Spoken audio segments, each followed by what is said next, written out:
কাছে এমনই দোয়া করতাম যে এমন ব্যবসা যেটা এমন বারাকা থাকবে যেটা আমার কখনো দান সদকা করতেও কোনো অনীহা আসবে না, আর হচ্ছে আমার আমল আখলাকেও কেন ত্রুটি না হয়, এরকম ব্যবসা যেটায় বরকত রাখে আল্লাহ, ফুলফিল বরকত। এখন মোটামুটি আলহামদুলিল্লাহ প্রতিদিন 20,000 15,000 কোনো ঠিক নাই। আল্লাহ আমার যেরকম রিজিক রাখে ওরকমই হয়, কখনো বেশি হয় কখনো কম হয়, এরকমই। যে হাতের কাজে বারাকা বেশি, আল্লাহ তাআলা নিজে স্বয়ং পছন্দ করে হাতের কাজকে।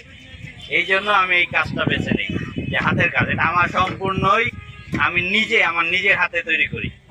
একদম ডাইল, তারপর হচ্ছে গম, আর রান্না তো সবকিছুই আমার হাতে। যখন আমি ব্যবসা শুরু করি তখন হচ্ছে আমার বেশি পুঁজি ছিল না, পুঁজি ধরতে গেলে ছিলই না। ওই আমাদের তাবলিগের সাথীরা আমাকে মানে ই করছে, আর হচ্ছে গাড়িটা আমি বাকিতে কিনছিলাম,